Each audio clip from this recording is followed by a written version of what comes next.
India எங்கள் தாய்நாடு, இஸ்லாம் எங்கள் வழிபாடு. இந்தியா எங்கள் தாய்நாடு, இஸ்லாம் எங்கள் வழிபாடு. தமிழே எங்கள் மொழியாகும், தன்மானம் எங்கள் உயிராகும். தமிழே எங்கள் மொழியாகும், தன்மானம் எங்கள் உயிராகும். யாரடா சொன்னது? அஸ்ஸலாமு அலைக்கும் வரஹ்மத்துல்லாஹி தஆலா வபரகாத்துஹு. அல்ஹம்துலில்லாஹ் நஹ்மதுஹு வ நஸ்தஈனுஹு வ நஸ்தக்ஃபிருஹு வ நு'மினு பிஹி வ நத்தவக்கலு அலைஹி வ நஊது பில்லாஹி மின் ஷுரூரி அன்ஃபுஸினா வ மின் ஸய்யிஆத்தி அஅமாலினா. من يهد الله فلا مضل له ومن يضلل فلا هادي له. ونشهد أن لا إله إلا الله وحده لا شريك له. ونشهد أن سيدنا مولانا محمدا عبده ورسوله. اللهم صل على سيدنا مولانا محمد طب القلوب ودوائها وعافية الأبدان وشفائها ونور الأبصار وضيائها وعلى آله وأصحابه وسلم. ربي اشرح لي صدري ويسر لي أمري واحلل عقدة من لساني يفقهوا قولي. ربي زدني علما. أما بعد، فقد قال الله تعالى في القرآن الكريم وفي القرآن المجيد: أعوذ بالله من الشيطان الرجيم. بفضل بسم الله الرحمن الرحيم. أعوذ لكم دينكم ولي الدين. صدق الله العظيم. அளவல்ல அல்லும் நிகழ்ல அன்பும் விண்ணையும் மண்ணையும் உங்களையும் என்னையும் தரம் பார்த்து தடம் பார்த்து தக்க சமயத்தில் தருவோர் மூலம் தந்து கொண்டே இருக்கக்கூடிய தயாள தன்மை படைத்த தர்ம பிரபாகிய தர்ம கர்த்தாவாகிய வல்லோன் அல்லாஹ்விற்கே எல்லா புகழும் உரித்ததே.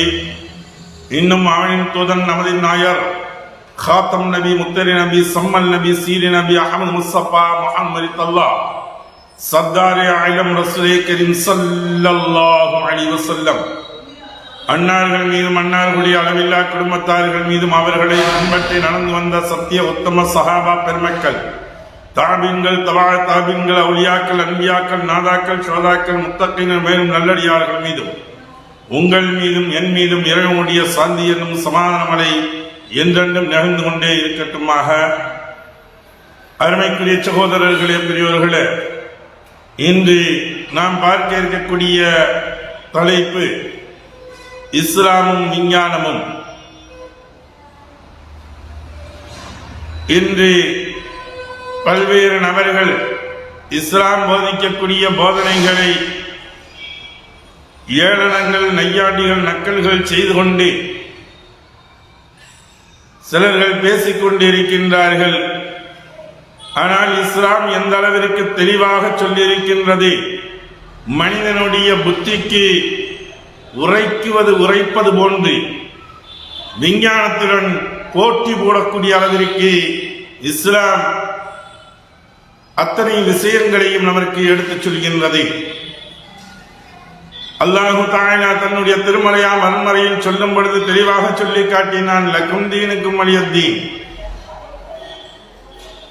இந்த காலகட்டத்தில் அவரவர்களுடைய மார்க்கம் அவரவர்களுக்கு யாரையும் சாடுவதற்கோ யாரையும் தூற்றுவதற்கோ யாருக்கும் அதிகாரமோ அனுமதியோ கிடையாது.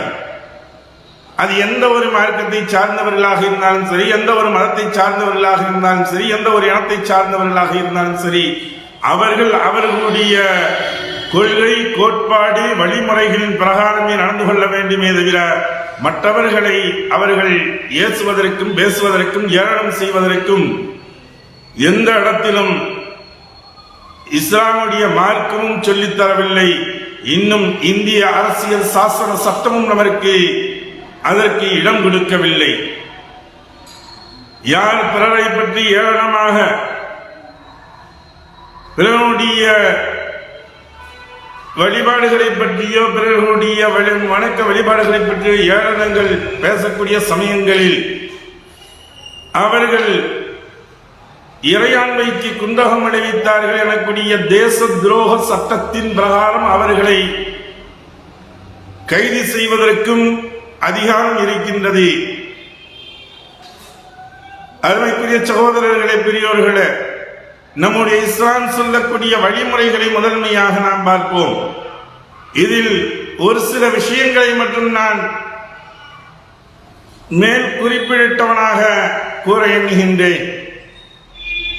முதன்மையாக சொல்லக்கூடியது இஸ்லாம் என்பது ஹத்னா என்பதை சுன்னத்து என்பதாக சொல்லப்பட்டாலும் கண்டிப்பாக செய்திருக்க வேண்டும். உல்ஃபத் என்று சொல்வார்கள் அரபியில், அதாவது அழுக்கு நீக்கக்கூடிய, அழுக்கு சேரக்கூடிய தோல் என்பதாக அந்த தோலுக்கு சொல்லக்கூடியது. இதை நீக்க வேண்டும், அகற்ற வேண்டும் என்பதாக இது நபீனா இப்ராஹிம் அலைஹிஸ்ஸலாத்து வஸ்ஸலாம் அவர்களுடைய சுன்னத்தாக இருக்கிறது என்பதாக ரசூலுல்லாஹி ஸல்லல்லாஹு அலைஹி வஸல்லம் அவர்கள் நமக்கு குறிப்பிட்டு காட்டுகின்றார்கள். அதனால் அதை கண்டிப்பாக நீக்க வேண்டும். ஏன், எதனால்? தன்னுடைய அறிவுக்கு புத்திக்கு எட்டுவது போன்று இன்று இருக்கக்கூடிய விஞ்ஞானத்தின் அடிப்படையில் சொல்ல வேண்டும் என்றால், உண்மையில் புத்தி உடையவர்கள், அறிவுடையவர்கள் சிந்திப்பார்கள் அந்த தோலின் காரணமாக ஏற்படக்கூடிய விளைவுகள் என்ன என்பதை. அதில் இருக்கக்கூடியது மனிதனுடைய கிருமிகள் எல்லாம் வெளியேறக்கூடிய இடங்கள் என்பது 2 இடங்களில் தான் வெளியேறுகின்றது. இது மருத்துவர்களே சொல்லக்கூடியது. தினமும் ஒரு மனிதனுடைய உடலில் உண்ணக்கூடிய உணவில் இருந்து கழிவுகளாக அதில் பல்வேறு பாக்டீரியாக்கள் என்று சொல்லக்கூடிய கிருமிகள் வெளியேறக்கூடியது முன்பின் துவாரங்களில் இருந்து வெளியேறக்கூடியதாக இருக்கின்றது. திடப்பொருளாகும் திரவப் பொருளாகும் மனிதனுடைய உடலில் இருந்து அவனுடைய கிருமிகள் எல்லாம் வெளியேறக்கூடியதாக இருக்கின்றது. படைத்த ரப்புல் ஆலமீன் மனிதனுக்கு 5 புலன்களையும் பஞ்சபூதங்களையும் அல்லாஹ் தஆலா இந்த உடலில் அமைத்து வைத்திருக்கின்றான். நீர், நெருப்பு, காற்று, ஆகாயம், பூமி, இந்த 5க்கும் இந்த மனிதனுடைய உடலில் அல்லாஹ் தஆலா ஏற்படுத்தி வைத்திருக்கின்றான். அதிலிருந்து தான் மனிதனுக்கு நீர் சத்து குறைவாக ஏற்பட்டாலும் சரி, அல்லது அவனுக்கு காற்றுடைய சுவாசிக்கக்கூடிய காற்றுடைய தன்மைகள் குறைவானாலும் சரி, அல்லது உஷ்ணத்துடைய தன்மைகள் குறைந்தாலும் சரி, இவனுக்கு வியாதிகள் ஏற்படக்கூடிய ஒன்றாக ஆகிவிடுகின்றது. அருமைக்குரிய சகோதரர்களே, இதெல்லாம் வெளியேறக்கூடியது அதனுடைய அசுத்தங்களை வெளியேற்றக்கூடிய இடங்கள், உப்புடைய தன்மைகளை வெளியேற்றக்கூடிய இடங்களில் அதனுடைய சுற்றுப்பகுதிகளில் ஏற்படுவதன் காரணத்தினால் மாபெரும் விளைவு ஏற்படுகின்றது. என்ன விளைவு? புற்றுநோய் அளவிற்கு அது சென்று விடுகின்றது. புற்றுநோயை உருவாக்கக்கூடிய ஒரு தன்மையை அந்த இடம் ஏற்படுத்தி விடுகின்றது. அழுக்குகள் சேர சேர நாட்கணக்காக ஆண்டுக்கணக்காக சேர்ந்திருந்தால் இறுதியாக அங்கே புற்றுநோயுடைய தன்மைகள் ஏற்பட்டு விடுகின்றது. நீங்கள் தெரிந்து கொள்ள வேண்டுமானால் உதாரணத்திற்கு சொல்கின்றேன். அடையார் கேன்சர் இன்ஸ்டிடியூட் என்று சொல்வார்களே, புற்றுநோய் மையம், அடையாறில் இருக்கக்கூடிய, சென்னை அடையாறில் இருக்கக்கூடிய, அங்கே சென்று இது ஒரு பிரிவாக இருந்து கொண்டு மர்மஸ்தானத்துடைய புற்றுநோயின் காரணமாக பாதிக்கப்பட்டவர்களும் அங்கே இருக்கின்றார்கள். சென்று பாருங்கள், அங்கு உள்ள டாக்டரிடம், மருத்துவரிடம் கேட்டு பாருங்கள், எதனால் ஏற்படுகிறது என்பதாக கேட்டு பாருங்கள். இதனால் தான் மார்க்கம் சொல்கிறது, தாங்கள் பள்ளிக்குள் நுழையும் பொழுதும் கூட ஒரு சொட்டு அளவிற்கு கூட அவர்களுடைய உடலில் இருக்கக்கூடிய அசுத்தங்கள் வெளியேறியது உடம்பில் இருக்கக்கூடாது, முழுமையாக அது அகற்றப்பட்டிருக்க வேண்டும், சுத்தம் செய்திருக்க வேண்டும் என்பதாக சொல்லக்கூடியதாக இஸ்லாம் இருக்கின்றது. இதன் காரணமாகத்தான் அந்த தோலை நீக்க வேண்டும் என்பதாக, கட்டாயம் நீக்க வேண்டும் என்பதாக இஸ்லாம் சொல்லக்கூடிய ஒன்றாக இருக்கிறது. இதை இன்று ஏளனமாக சொல்லிக் கொண்டு இருப்பவர்களுக்கு அவர்களுக்கு விஞ்ஞானமும் கிடையாது, அஞ்ஞானமும் கிடையாது என்பதை தெளிவாக அவர்கள் புரிந்து கொள்ள முடிகின்றது அவர்களை பற்றி. அடுத்தபடியாக தலையை மறைக்கின்றார்கள், தொப்பி அணிகின்றார்கள், செருப்பு அணிகின்றார்கள் என்பதையெல்லாம் பேசக்கூடிய அளவிற்கு வரக்கூடிய சிலர்கள் இருந்து கொண்டுதான் இருக்கின்றார்கள்.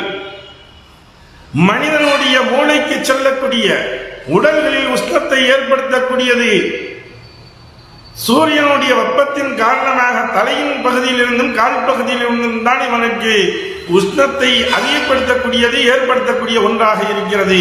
அதனால்தான் இஸ்லாம் சொல்கின்றது, தலையை மறைக்க வேண்டும், பாதத்தில் மறைக்க வேண்டும். வெளியே நடந்து செல்வதாக இருந்தால் அங்கே ஏற்படக்கூடிய கிருமிகள், கிருமி நுண்ணுயிர்கள் இதெல்லாம் தெருக்களில் இருக்கக்கூடியதாக இருக்கும். சிலர்கள் உமிழ்ந்திருப்பார்கள், சிலர்கள் பல்வேறு விதமான அசுத்தங்கள் ஏற்பட்டிருக்கலாம். அந்த அசுத்தங்களை மிதிக்கப்பட்டால் அதன் மூலியமாக, காலின் மூலியமாக, சுரப்பிகளின் மூலியமாக தங்களுடைய உடலுக்கு பாதிப்புகள் ஏற்பட்டு விடும் என்பதைத்தான் மார்க்கம் இஸ்லாம் அறிந்திருந்து அதை தெளிவுபடுத்தி காட்டுகின்றது. இது கூடாது என்பதாக செருப்பு அணிய வேண்டும், செருப்பணியாமல் நடப்பது கூடாது. எந்த அளவிற்கு சொன்னது, செருப்பு அணியாதவர்களுடைய சாட்சிகளை ஏற்றுக்கொள்ளக் கூடாது என்பதாக.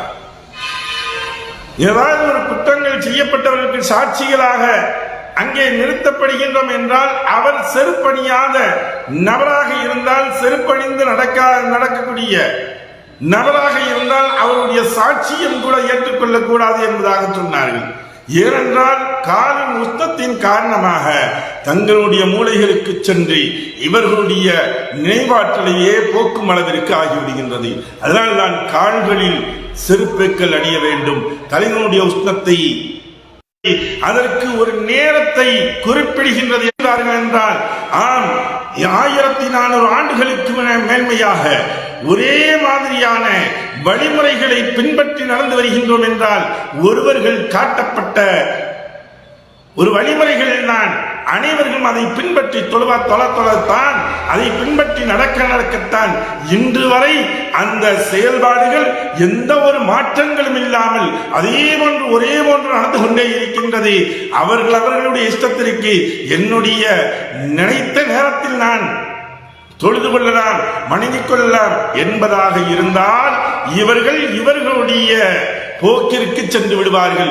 எப்படி தங்களுடைய சுயநலத்திற்கு ஏற்றார் ஒன்று, இந்த நேரத்தில் இப்படி செஞ்சுக்கிட்டா போதுங்க, தலையை மத்தரம் கீழே கொண்டு போங்க, கால் ரெண்டு மேல தூக்குங்கன்னு ஒருத்தர் வந்து சொல்லிட்டு போயிடுவார். தக்பீர் கட்டி நிற்கிறது, நீங்க எப்படியானா 2 கட்டிக்கலாம் என்பதாக சொல்லிவிட்டு செல்லலாம். ஆனால் ஒரு நபர்களை பின்பற்றி செல்லக்கூடிய சமயங்களில் அது எழுதப்பட்டது, காண்பிக்கப்பட்டது. இதை பின்பற்றி செல்லக்கூடிய சமயத்தின் காரணமாகத்தான் அந்த வழிமுறைகள் எந்த ஒரு மாற்றங்களும் இல்லாமல் ஒரே மாதிரியான வழிமுறைகளில் வந்து கொண்டே இருக்கின்றது. இது தொழக்கூடிய தொழுகையுடைய வழிமுறைகள் எடுத்து பார்த்தீர்களானால் அனைத்துமே ஒரு எக்ஸசைஸாகத்தான் இருக்கின்றது, உடற்பயிற்சியாக இருக்கின்றது. மூளை நரம்பிற்கு இருந்து இரத்தங்களை சரியான முறைகளில் செலுத்தக்கூடியதில் இருந்து தங்களுடைய எல்லா புலன்களையும் அடக்கக்கூடிய ஆற்றல் முதற்கொண்டு இந்த வழிபாடுகளில் இருக்கின்றது. யோகாவை சொல்லிக் கொண்டிருக்கின்றார்களே, அதைவிட மேலான ஒரு யோகாவை இந்த தொழுகைகள் எங்களுக்கு சொல்லித் தருகின்றது. அருமைக்குரிய சகோதரர்களே, பெரியோர்களே, நாம் விளங்க வேண்டும். எங்களுடைய மார்க்கத்தை உங்களுக்கு தெளிவுபடுத்துவதற்காகத்தான் சொல்கின்றேனே ஒழிய மற்றவர்களை நான் இழிவுபடுத்துவதற்காக வேண்டி சொல்லவில்லை. அதனால் நான் காலையுடைய தொழுகை சூரியன் உதயமாவதற்கு முன்பதாக அந்த உஷ்ணங்கள் இவனுக்கு படுவதற்கு முன்பதாக எழ வேண்டும், அவன் தொழ வேண்டும், அவனுடைய ஆரோக்கியத்தை பெற வேண்டும் என்பதாக மார்க்கம் சொல்லி காட்டுகின்றது. இரண்டாவதாக சூரியனுடைய உச்சையினுடைய நேரங்களில் வரப்பட்டால் 3 நேரங்களில் மார்க்கம் தொழுவதை தடை செய்கின்றது. அது எந்த நேரங்கள்? சூரியன் உதயமாகக்கூடிய நேரம், சூரியன் உச்சத்திற்கு வரக்கூடிய நேரம், சூரியன் மறையும் நேரம். ஏன் இந்த 3 நேரங்களும் தடை செய்யக்கூடியதாக இருக்கின்றது? சூரியன் உதயம், சூரியன் மறைவு, கதிர்வீச்சுக்கள் அதிகமாக இருக்கக்கூடிய நேரங்களாக இருக்கின்றது. அதன் காரணத்தினால் அந்த நேரங்களில் உங்களுடைய உடற்பயிற்சி என்று சொல்லக்கூடிய இந்த தொழுகையின் பக்கம் நீங்கள் ஈடுபடுத்தினால் உங்களுக்கு நன்மைகள் ஏற்படுவதை விட உபாதைகள் ஏற்பட்டுவிடும் என்பதாக தடுக்கின்றது மார்க்கம். சூரியன் உதயமானதற்கு பின்னால் 20 நிமிடங்கள், மறைந்ததற்கு பின்னால் 20 நிமிடத்திற்கு பின்னால் நீங்கள் எதை இருந்தாலும் செய்து கொள்ளுங்கள் என்பதாக மார்க்கம் சொல்கின்றது. சூரியன் உச்சத்துடைய நேரங்களில் தொழக்கூடாது என்பதாக சொல்வதற்கு காரணம் என்ன? இந்த சூரியனுடைய உச்சம் என்று சொல்லக்கூடியது அதனுடைய முழு பவரையும் தன்னுடைய முழு அந்த வெப்பத்தையும் மனிதன் மீது செலுத்தக்கூடியதாக இருக்கும். அந்த உச்சமுடைய நேரம், அந்த நேரங்களில் தொழுவது என்பது கூடாது. ஏனென்றால் உடல் உஷ்ணத்தை ஏற்படுத்தக்கூடியது. மேலும் இவனுடைய வழிபாடுகள் இருந்தால் உஷ்ணங்கள் அதிகமாகும் என்பதாக சொல்கின்றார்கள். அதனால் நான் அந்த நேரங்களில் எல்லாம் ஹராம் என்பதாக தொழுவது கூடாது என்பதாக மார்க்கம் தடை செய்கின்றது. பாக்கி நேரத்தில் நீங்க தொழுதுக்குங்க. அனைவரும் ஒன்று சேர்ந்து தொழுவதற்கு ஒரு நேரத்தை குறிப்பிட வேண்டும். அதற்காக வேண்டி சொல்கின்றோம். இந்த நேரங்களில் அழைப்பு உங்களுக்கு ஆரம்பத்துடைய நேரத்தை அறிமுகப்படுத்துவதற்காக வேண்டிதான் கொலாய்களை கட்டிக்கிட்டு இன்னைக்கு மைக்கில வாங்கி எனக்கூடிய ஒன்று நாங்கள் சொல்லக்கூடியது நேரம் ஆரம்பமாகிவிட்டது, இந்த நேரத்திற்கு நீங்கள் வழிபாடு செய்வதற்குரிய நேரம் ஆரம்பமாகிவிட்டது, எழுந்திருங்கள் என்பதாக அதற்கு அவர்களுக்கு நாங்கள் காட்டுகின்றோம். 20 நிமிடங்கள் கழித்ததற்கு பின்னால் பள்ளிக்கு வரப்பட்டால் ஒன்று சேர்ந்து தொழக்கூடியவர்களாக இருக்கின்றோம். ஒன்று சேர்ந்து நாம் தொழுவோம், வாருங்கள். இதில் ஏற்ற தாழ்வுகள் என்பது இல்லை. எந்த இடத்திலேயுமே சரி தொழ வைக்கக்கூடியவராக இருக்கக்கூடிய மத குருமார்களாக இருக்கக்கூடிய ஹசரத்துமார்களும் இமாம்களும் சரி, அல்லது அதை பின்பற்றி தொழக்கூடிய நபர்களாக இருக்கக்கூடியவர்களும் எல்லாம் ஒரே சமமான நிலைமையில் தான் இருக்க வேண்டும். மேடு நல்லா 3 அடி 4 அடி மேட்ல ஏற்றி விட்டு நிப்பாட்டி விட்டுக்கிட்டு மேல நின்றுக்கிட்டு நீங்க தொழுவுங்க, உங்களை பின்பற்றி நாங்க கீழே தொழுகிறோம் அப்படின்லாம் எங்க இது மார்க்கம் சொல்லவில்லை. அது கூடாது என்பதாக தடுக்கின்றது. பின்தொயரக்கூடியவர்களுக்கும் இவர்களுக்கும் ஒரு துணி அளவிற்கு உயரங்கள் வித்தியாசங்கள் ஏற்பட்டால் பரவாயில்லை. மேடைகள் அமைக்கப்பட்ட அந்த மேடையின் மீது இருப்பதற்கு மார்க்கம் தடை செய்கின்றது. ஆக தெளிவாக சொல்கின்றது. சமத்துவத்தையும் சகோதரத்துவத்தையும் ஒற்றுமையையும் வேற்றுமையாக இவர்கள் பணம் படைத்தவர்கள், ஏழைகள், எளியவர்கள் என்று எவர்களும் இருந்தாலும் சரி ஒன்றாக சேர்ந்து நின்றிருந்து ஒன்று போல் நாம் வணங்குவோம் என்பதாகத்தான் சொல்லக்கூடியது மார்க்கம். எல்லாத்துக்கும் ஒரே மாதிரி தான். காசு உள்ளவங்களுக்கு என்ன பெருசா நாங்க தொழ வைக்க போறது கிடையாது. காசு கம்மியா இருக்கவங்க பின்னாடி நிக்கிறாங்கன்னு சின்னதாகவும் தொழ வைக்கிறது கிடையாது. யார் எப்படி வரப்பட்டாலும் ஒரே மாதிரி தான் நடக்கும். சூரியன் சற்று சாய்ந்ததற்கு பின்னால் இவனுடைய உடம்புடைய ஆரோக்கியங்கள் உச்ச நேரத்தில் இருக்கும் பொழுது உஷ்ணத்தின் உச்சத்திற்கு இவன் சென்று கொண்டிருப்பான். அதை தணிக்க வேண்டும். நீ வாரும், உன்னுடைய முகம் கை கால்களை கழுவப்பட்டு இங்கு சமாதானம் சாந்தம் பெறு என்பதாக சொல்லித்தான் அந்த லுஹருடைய நேரம். சூரியன் மறைவதற்கு முன்பதாக தொழுகின்றோம்.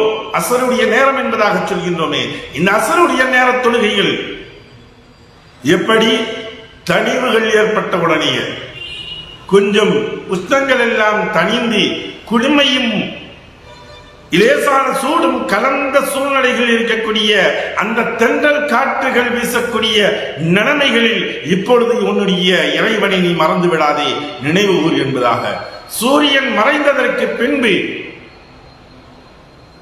செம்மேகம் என்று சொல்கின்றோமே, சிகப்பு கால மேகங்கள் ஏற்பட்டதிலிருந்து முதல் முழு இரவுகள் இருள் ஏற்படுவதற்குள் இதற்குள் நீ தொழுதுகொள். ஏனென்றால் மனிதனுடைய வாழ்க்கையும் இதுபோன்றுதான் அமையக்கூடியதாக இருக்கின்றது. அவனுடைய வாழ்க்கை ஜொலிப்பாக இருக்கும், ஆனால் பின்னால் மறையக்கூடியதாக இருக்கின்றது. இருளிலும் கூட உன்னுடைய இறைவனை நீ மறக்க கூடாது என்பதாக இரவு நேர தொழுகைகளையும் நமக்கு சுட்டி காட்டுகின்றது. ஆக எல்லா நேரங்களும் தொழுகைகள் ஏற்படுத்தப்பட்ட நேரங்கள் எல்லாம் ஆராய்ச்சிகளில் நீங்கள் செய்து வாருங்கள். ஏதோ 4 நபர்கள் சிரிப்பதற்காக வேண்டி சொல்லக்கூடிய நபர்கள், நீங்கள் சிந்திப்பதற்கு முதன்மையாக முன்வாருங்கள். அதை நீங்கள் எடுத்துக்கொண்டு கையில் எடுத்துக்கொண்டு ஏன் இப்படி செய்கின்றார்கள், ஏன் இப்படி செய்திருக்கின்றார்கள் என்பதை ஆராய்ச்சி செய்யுங்கள். அறிஞர் பெருமக்களுடன் பிஹெச்டி எத்தனையோ பிஹெச்டிகள் பார்த்துக் கொண்டு இருக்கின்றார்களே, அவர்களிடத்தில் கேளுங்கள், இதை ஆய்வு செய்யுங்கள் என்று. ஆய்வு செய்துவிட்டு அதற்கு பின்னால் நீங்கள் சொல்லுங்கள், எங்களுடைய இடங்களில் இது தவறு என்பதாக நீங்கள் சுட்டிக்காட்டுங்கள், பார்ப்போம். ஆய்வே செய்யாம ஏதோ நக்கல் நையாண்டிற்காக செய்கின்றார் என்றால் நீங்கள் எங்களை கேலி கிண்டல்கள் செய்யவில்லை, நீங்கள் உங்களை நீங்கள் இழிவுபடுத்திக் கொண்டிருக்கின்றீர்கள். நல்ல முறையில் தெரிந்து கொள்ளுங்கள். எங்களுடைய ஹபீப் முஹம்மது ஸல்லல்லாஹு அலைஹி வஸல்லம் அவர்களையும் ரப்புல் ஆலமீனையும் யார் ஏளனமாக பேசினார்களோ இந்த பூமியில் பூவுலகத்தில் அவர்கள் நல்ல முறைகளில் வாழ்ந்து இறந்தார்கள் என்பது இல்லை, இழிவுபட்டு கேவலப்பட்டு அவர்கள் மண்ணை கவ்வியிருக்கிறார்கள். புழு பூத்தவர்களாக, செருப்படிப்பட்டவர்களாக, நாரை நாத்தம் முடித்தவர்களாக இவர்கள் தள்ளப்பட்டு இருக்கின்றார்கள். நீங்கள் மன்னிப்பு, பாவ மன்னிப்பு தேடுங்கள், பிழை பொறுக்க தேடுங்கள். செய்த தப்பை நீங்கள் உணருங்கள் என்பதுதான் இதன் மூலியமாக உணர்த்தி காட்டப்படுகின்றது. வல்லல்லாஹ் எல்லா நபர்களுக்கும் இஸ்லாத்தை விளங்கி புரிந்து கொள்ளக்கூடிய நல்பாக்கியத்தை தந்த அல்லாஹ்வானாக. வாஹிர் தாவனா அல்ஹம்துலில்லாஹி ரப்பில் ஆலமீன். அஸ்ஸலாமு அலைக்கும் வரஹ்மத்துல்லாஹி தஆலா வபரகாத்துஹு.